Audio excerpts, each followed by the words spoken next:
Iya, 101,1 Radio Smart FM Makassar. Halo, selamat pagi Smart Listeners. Apa kabar Anda pagi hari ini? Senang sekali saya Mirza Arianti kembali menjumpai Anda di special program ya untuk hari ini, tentunya di Makassar Insight ya.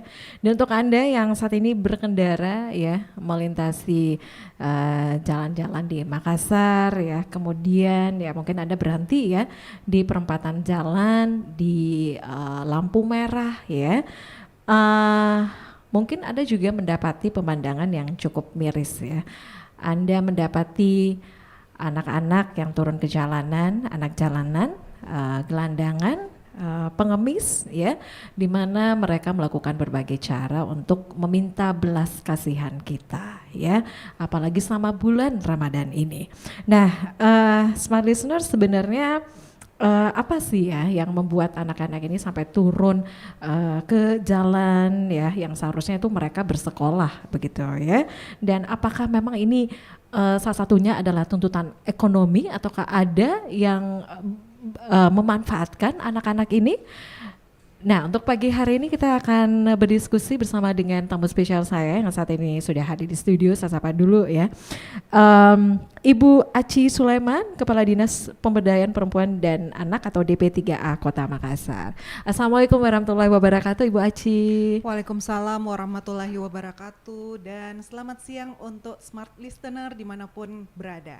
Ya, ini pertemuan yang kayaknya kemarin-kemarin itu agak Udah ya? lama gitu ya. Udah yang ketiga kalinya kayaknya Iya. saya berkunjung ke Smart Smart FM. FM ya, silaturahminya tetap terjalin, tetap terjaga ya. Insya Allah. Oke, baik. Dan Bu Aci, kalau kita berbicara ini mengenai anak-anak yang turun ke jalan ya, dengan mudahnya kita lihat pemandangan seperti ini, apalagi sama Ramadan ya.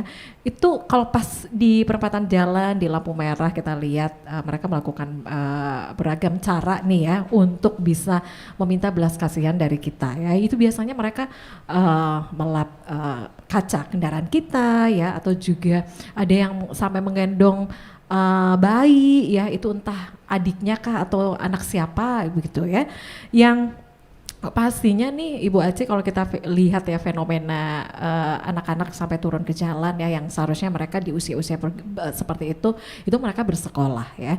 Nah, Ibu sebenarnya seperti apa Bu pengertian anak, kemudian untuk perlindungan anak itu dilihat dari Undang-Undang Perlindungan Anak nomor 23 tahun 2022. Iya, kalau kita melihat pengertian anak sendiri dari Undang-Undang 23, anak itu adalah seseorang yang belum atau seseorang di bawah usia 18 tahun atau yang berada dalam kandungan. Jadi itu pengertian anak.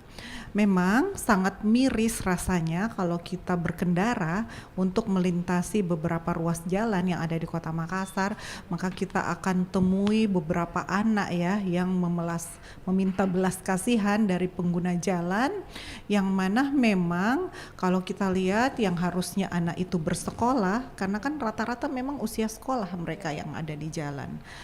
Kalau kita lihat di perempatan lampu merah memang banyak modus ya yang mereka gunakan, apakah itu dengan melap kaca mobil, menjual tisu, ataupun juga dengan mengedarkan kotak sumbangan untuk pembeli beras. Itu yang banyak yang kelihatan saat ini. Dan kalau kami lihat sendiri bahwa itu adalah salah satu bentuk eksploitasi ya pada anak. Mungkin di sini juga mesti dilihat juga bahwa memang anak-anak itu sudah harusnya seperti Mirsa katakan tadi, bahwa harusnya mereka saat usia sekolah mereka berada di sekolah, bukan berada di jalan. Ya. Jadi memang sudah ada juga surat edaran dari Majelis Ulama untuk tidak memberikan mereka uang ataupun barang kepada kepada anak-anak di pinggir jalan ataupun yang berada di beberapa ruas jalan untuk tidak memberikan dalam bentuk uang ataupun barang. Itu sudah jelas dalam edaran itu, karena itu juga memang dampak yang dapat didapat langsung dari anak adalah dampak dari segi pendidikan memang. Kebanyakan mereka jadinya karena memang terbiasa berada di jalan, mereka tidak mendapatkan hak pendidikannya, dan dampak terburuknya dari pendidikan adalah pasti terputus, putus sekolah, dan ini yang coba pemerintah intervensi saat ini untuk pengembalian anak ke sekolah. Oke, Bu, kalau semuanya bisa diinformasikan ya, sebenarnya untuk pengertian dari anak itu, kemudian hak-hak anak itu seperti apa sih Bu, untuk sesuai dengan Undang-Undang Perlindungan Anak itu nomor 23 tahun 2002 ya, itu seperti apa ya Bu sebenarnya? Jadi kalau kita mengacu dari Undang-Undang 23 ini ada beberapa hak anak yang memang harus didapatkan. Ini berdasarkan dari Konvensi Hak Anak. Hak anak untuk mendapatkan perlindungan itu juga masuk. Hak anak untuk mendapatkan pendidikan, hak anak untuk mendapatkan kesehatan, hak anak untuk mendapatkan pencatatan sipil, dalam hal ini akte kelahiran ataupun kartu identitas anak. Itu adalah hak-hak anak yang pasti dari kita menarik dari Konvensi Hak Anak yang ada, dan pada dasarnya ada 4. Kalau kita tarik lagi dari Konvensi Hak Anak ini, ada 4 yang sangat diperlukan anak, termasuk di mana di dalamnya hak anak untuk tumbuh kembangnya, untuk mendapatkan gizi dan makanan terbaik, hak anak untuk mendapatkan pendidikan, hak anak untuk mendapatkan perlindungan, dan hak anak untuk tidak mendapatkan diskriminasi. Jadi dalam hal ini memang diatur untuk non diskriminasi, sama keberadaannya, sama kedudukannya untuk semua anak, termasuk di dalamnya adalah akses anak untuk mendapatkan pendidikan. Ya, itu merupakan hak anak yang memang harus dipenuhi ya oleh orang tua gitu ya. Nah, Bu, kalau kita lihat ya, itu dari Undang-Undang untuk Perlindungan Anak ya, itu untuk implementasinya sendiri saat ini seperti apa, Bu? Ya. Jadi kalau kita mengacu kepada pemenuhan hak anak, pemerintah kota sebenarnya punya yang namanya program Jagai Anak Tak. Program Jagai Anak Tak ini kita bagi menjadi 2. Di dalamnya adalah hak anak untuk mendapatkan pemenuhan hak anaknya, termasuk tadi yang saya sampaikan bahwa hak pendidikan, hak kesehatan, hak untuk mendapatkan makanan yang terbaik, dan yang kedua adalah dari segi perlindungan anak, bahwa memang karena pada dasarnya anak adalah kelompok rentan, mereka harus dilindungi karena kalau kita lihat dari kesiapan mental dan emosinya, mereka ini kan kategori anak yang belum tahu apapun, jadi mereka memang sudah harus dilindungi karena pada dasarnya memang anak lahir dari fitrah yang sangat suci ya, yang belum mendapatkan apa-apa. Tugas dari orang tua untuk memberikan hak-hak anak. Kemudian untuk fase perkembangannya sendiri, Bu, untuk kategori anak itu sebenarnya seperti apa sih, Bu, dari masuk di undang-undang ini, Bu? Ya, jadi kalau kita mengacu di dalam Undang-Undang Perlindungan Anak, memang sangat jelas bahwa kategori anak itu adalah seseorang yang belum berusia 18 tahun atau anak yang berada dalam kandungan. Itu jelas diatur di dalam Undang-Undang 23. Di dalam Undang-Undang 35 pun juga mengatur tentang perlindungan anak. Khususnya ada item khusus di dalam Undang-Undang 23 dan Undang-Undang 35 itu adalah item untuk anak yang memerlukan perlindungan khusus. Jadi kalau kita berbicara tentang anak yang memerlukan perlindungan khusus, termasuk di dalamnya adalah anak karena korban terorisme, anak karena korban bencana alam, anak karena HIV dan AIDS, anak karena dieksploitasi. Ini juga jelas bahwa mereka harus mendapatkan perlindungan khusus. Karena itu tadi bahwa usia anak adalah usia yang rentan, mereka belum matang secara emosional, dan mereka adalah kelompok yang akan menentukan masa depannya bangsa ini. Anak penerus generasi bangsa. Penerus generasi bangsa. Bu, kalau semuanya tadi seperti diinformasikan ya bahwa anak juga dieksploitasi gitu ya. Untuk eksploitasi sendiri tuh seperti apa sih, Bu, untuk bentuknya eksploitasi anak, Bu? Jadi kalau kita berbicara tentang eksploitasi, pengertian eksploitasi itu adalah orang dewasa yang memanfaatkan anak ya. Jadi ada beberapa kategori untuk eksploitasi. Salah satunya adalah eksploitasi secara ekonomi yang tadi sempat Mirsa singgung. Yang kedua adalah eksploitasi secara emosional dan yang ketiga adalah eksploitasi secara seksual. Ya, ini mungkin bisa dikasih gambaran juga nih untuk eksploitasi secara ekonomi, kemudian emosional ya, kemudian eksploitasi secara seksual. Nah itu seperti apa, Bu? Iya, kalau kita berbicara tentang eksploitasi ekonomi, berarti ada orang dewasa yang memanfaatkan anak untuk mendapatkan keuntungan secara pribadi. Misalkan yang di jalan itu adalah eksploitasi ekonomi karena memanfaatkan anak untuk meminta-minta uang kan, iya. Yang saya sangat miris dan yang sangat saya tidak sependapat adalah orang tua yang menyuruh anaknya untuk meminta uang hanya untuk memenuhi kebutuhan hidup orang tuanya.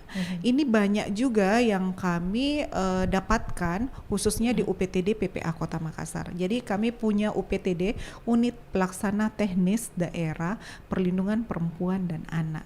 Di UPTD ini ada beberapa kasus anak yang dieksploitasi secara ekonomi. Jadi kami dapatkan. Ini dari laporan yang masuk gitu ya? Ini berdasarkan laporan dan fakta yang masuk di UPTD PPA Kota Makassar. Jadi kami melihat bahwa memang anak-anak ini dipaksa oleh orang tuanya, malahan di persimpangan ruas jalan di Kota Makassar, ada seorang ibu yang memang memaksa anaknya meminta-minta di jalan, dan sempat kami ambil anak tersebut, dan anak dalam keadaan memar-memar. Kami tanya ketika kami membersihkan tubuhnya, kami tanya, ini kenapa biru nak? Badannya kenapa biru? Kenapa ini lebam-lebam di badannya? Ternyata si anak mengungkapkan bahwa, Bu, kalau misalkan saya meminta di jalan dan saya tidak mendapatkan uang sebesar Rp50.000, maka pulang itu saya dimarahi ibu saya. Dan lebam-lebam ini adalah akibat dari pukulan, akibat dari siksaan si ibu. Ini sangat miris juga ya, seorang ibu tega melakukan hal serupa pada anaknya. Di lain kesempatan juga seorang ibu juga seperti itu juga kepada anaknya, hanya karena untuk membayar cicilan motor dan arisan si ibu. Coba bayangkan di mana perasaan dan hati nurani ya, ketegaan si ibu kepada anaknya dalam hal eksploitasi secara ekonomi. Jadi ini betul-betul pemanfaatan ekonomi secara terus menerus, sehingga ternyata si anak yang kami temukan ini mereka mengabaikan yang namanya sekolah, mengabaikan ini hak-hak pendidikannya yang harusnya memang pada saat jam-jam sekolah mereka ada di sekolah. Ini juga yang sangat memiriskan dan memang butuh kerja keras dari kita semua selaku warga Kota Makassar, karena memang juga diatur bahwa ada kewajiban warga Kota Makassar dalam hal melakukan perlindungan kepada anak. Jadi ini bisa bersama-sama ya dengan pemerintah ya. Ini harus dilakukan aksi bersama, karena kalau dari pemerintah sendiri yang hanya mendorong tapi tidak dilakukan upaya secara bersama, ini juga hasilnya akan timpang. Jadi kalau kita kerja secara bersama-sama dalam hal ini melakukan layanan perlindungan kepada anak, salah satu bentuknya adalah tidak memberikan uang kepada anak di jalan. Ini juga sangat membantu sebenarnya. Kalau mereka tidak mendapatkan uang atau mendapatkan barang di jalan, otomatis mereka juga tidak akan tinggal lama di jalan. Itu ada juga ya informasi yang pernah mengatakan, Ibu, katanya hasil yang mereka dapatkan di jalan itu besar begitu, Bu. Seperti yang Ibu informasikan tadi ya, bahwa itu bisa digunakan untuk membayar cicilan, Bu. Ya makanya ya anak-anak ini merasa keenakan ya. Apalagi orang tuanya ini menyuruh mereka untuk turun ke jalan begitu ya, karena itu bisa menutup biaya kehidupan mereka sehari-hari ya. Bu, kalau dilihat ya dari seperti yang Ibu informasikan untuk laporan dari kasus untuk eksploitasi anak secara ekonomi ini, untuk trennya sekarang itu seperti apa, Bu? Apakah mengalami peningkatan atau seperti apa? Iya. Kita jawab sebentar, kita break dulu. Oke, dan Smart Listeners, kita masih ngobrol ya pagi hari ini terkait eksploitasi anak demi rupiah ya. Silakan Anda juga bisa berinteraksi, bisa berkomentar juga di channel YouTube Smart FM Makassar, sekali lagi di ya di live chat kami ya di channel YouTube Smart FM Makassar, karena kita live di 101,1 Radio Smart FM Makassar dan juga di live di channel YouTube Smart FM Makassar. Anda jangan